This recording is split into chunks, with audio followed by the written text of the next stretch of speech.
going on, guys? Today we're talking about The Boss Baby.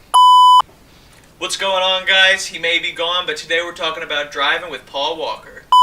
We are talking about baby geniuses.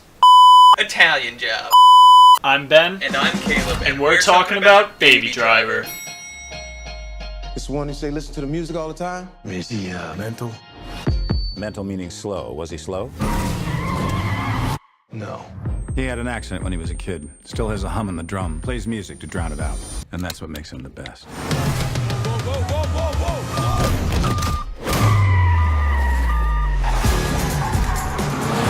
What's up, guys? We're Ben and Caleb. We're the writers for MOVIESGUD.com, and we're going to give our first takes, our first reactions on the new movie, Baby Driver.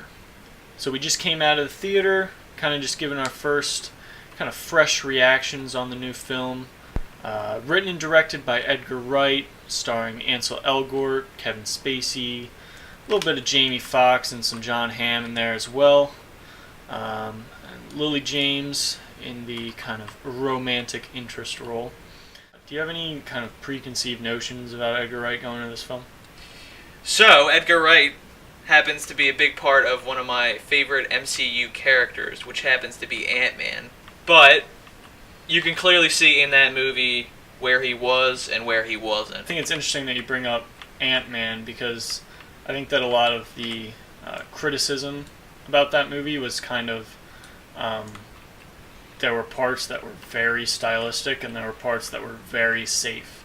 Yeah. And I think it was super clear where Edgar Wright directed and where Peyton Reed directed. And I think that this movie is kind of just a blaring example of this is the kind of movie that Edgar Wright wants to make. Yeah. This is the kind of movie that Ant-Man would have been if it were 100% directed by Edgar Wright. You had those scenes with Michael Pena where he's like the voice of all the different characters and he's telling a story.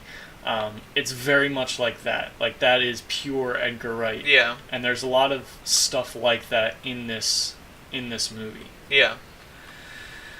And his other films, like you have Scott Pilgrim versus the World and like Hot Fuzz. Like, I loved Scott Pilgrim versus the World just because of the video game tendencies in it, and I loved all like the different Street Fighter battles and stuff like that. Like, that was all awesome, and just there's so many different parts you can pick apart in that film that are amazing to me.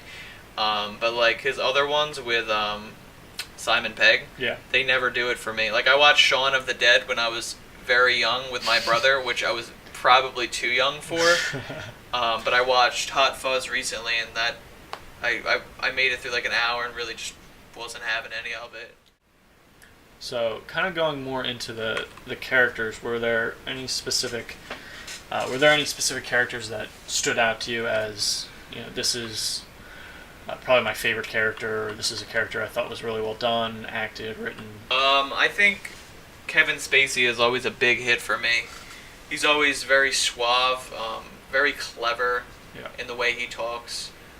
Just the way he talks is so captivating, and he could be talking about, like you said, the most basic things, and it really pops out to you, and he gets you really interested in the whole conversation, can bring other people in, and he makes other people look really good when he's acting. What about you? I guess kind of the biggest surprise for me, which really shouldn't be a surprise, because after the movie I was kind of like thinking, oh shoot, like this guy's had really good performances in a lot of movies, was Jamie Foxx. Yeah. And Jamie Foxx, like him in Amazing Spider-Man 2 is best performance to date. Alright, maybe except for that. Yeah. And him and Annie was amazing. I mean, who knew he could sing like that? I was thinking more like Django. Okay. But he's definitely kind of the comedic relief character. Yeah. And he plays kind of this insane criminal guy. And he does it really, really well. He's kind of just on edge constantly. You never know what he's going to do. And you never know where his loyalties lie. He just kind of is just out there. And you just... And the way that his character is written and his dialogue is just hilarious. There were so many times throughout the movie that I just was dying laughing from something that Jamie Foxx just said. The person I was kind of most worried about coming in, and even a little bit in the beginning of the movie, I was like, I don't know how much I'm gonna like this character. Is Little actually Hansel. actually the character of Baby. Yeah. Because as we said, he's constantly listening to music. His entire existence has a soundtrack. And he starts kind of like dancing a little bit in the beginning and singing along, and you're kind of like, is this going to be kind of weird? Because I'm kind of feeling uncomfortable sitting next to two guys watching this. But you ended up getting really used to it, and you remembered you were watching an Edgar Wright film.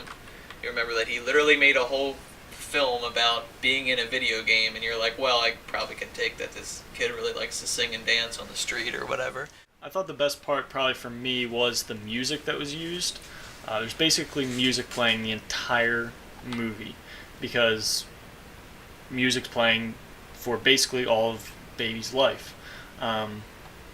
He suffered an injury when he was young that kind of has ringing in his ears constantly, and so he just plays music all the time in order to drown it out. And so this movie and his life are propelled by music. His life basically has a soundtrack to it.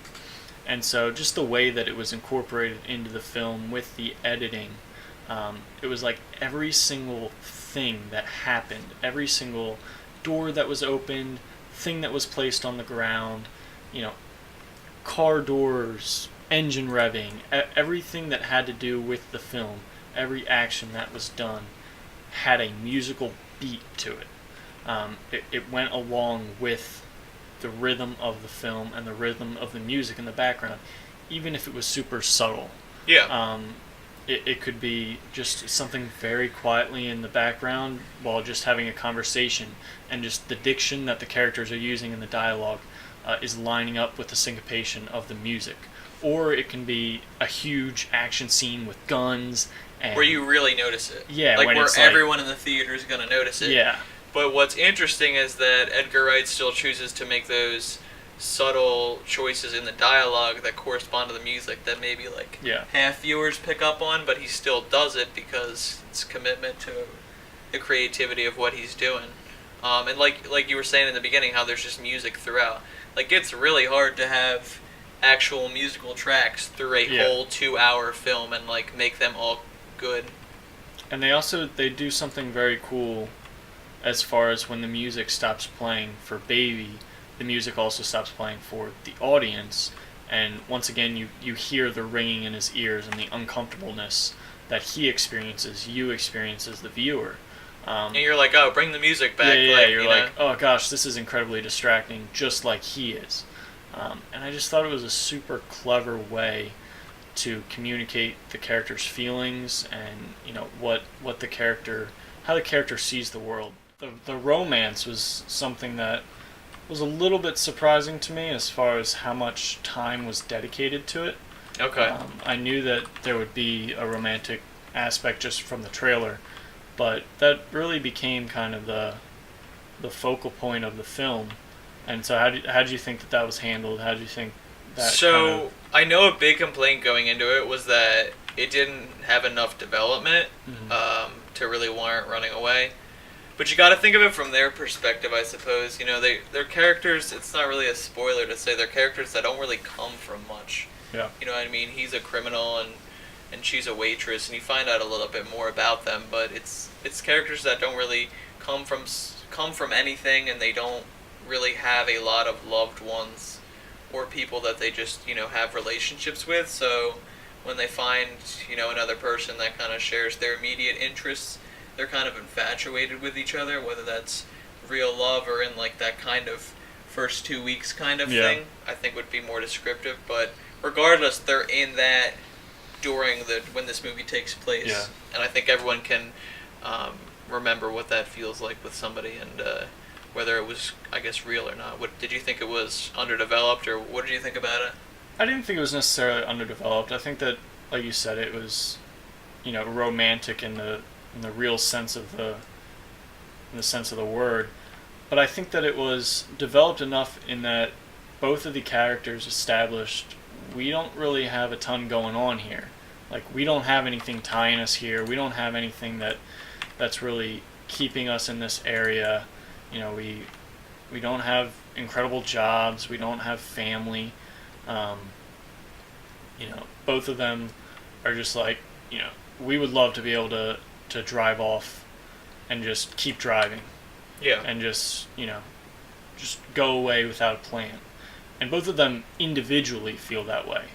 And then when they meet each other, they're like, oh, you know. What they're kind of hoping for is realized in another person. They're like, hey, you're attractive. You can do this with me, right? Yeah, like, it's that, you know, classic, you know, there's someone else like me, and so let's be partners. Let's go do this together. So what kind of was your final take, your final first impression for Baby Driver? So I really liked this. This might be my favorite Edgar Wright film besides the half of a work he did on Ant-Man. This is probably better than Scott Pilgrim for me. I mean, the action sequences were great. He dropped the style a little bit to make it a little bit more grounded and a little bit more realistic. It was kind of risky putting that kid in the main role with like Kevin Spacey and Jamie Foxx in supporting roles when they're like, you know, better actors, and that could have gone badly, but it went well for them and they all worked really well in the heist situations. Alright guys, thanks for watching. That's all we have today. Let us know if you guys want to see more of stuff like this, if you want to see some different content than just, you know, what we're putting out on the website.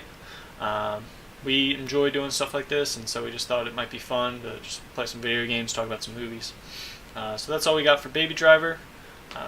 Check us out at moviesgood.com, and then also on social media, Facebook, Instagram, Twitter, stuff like that. See ya.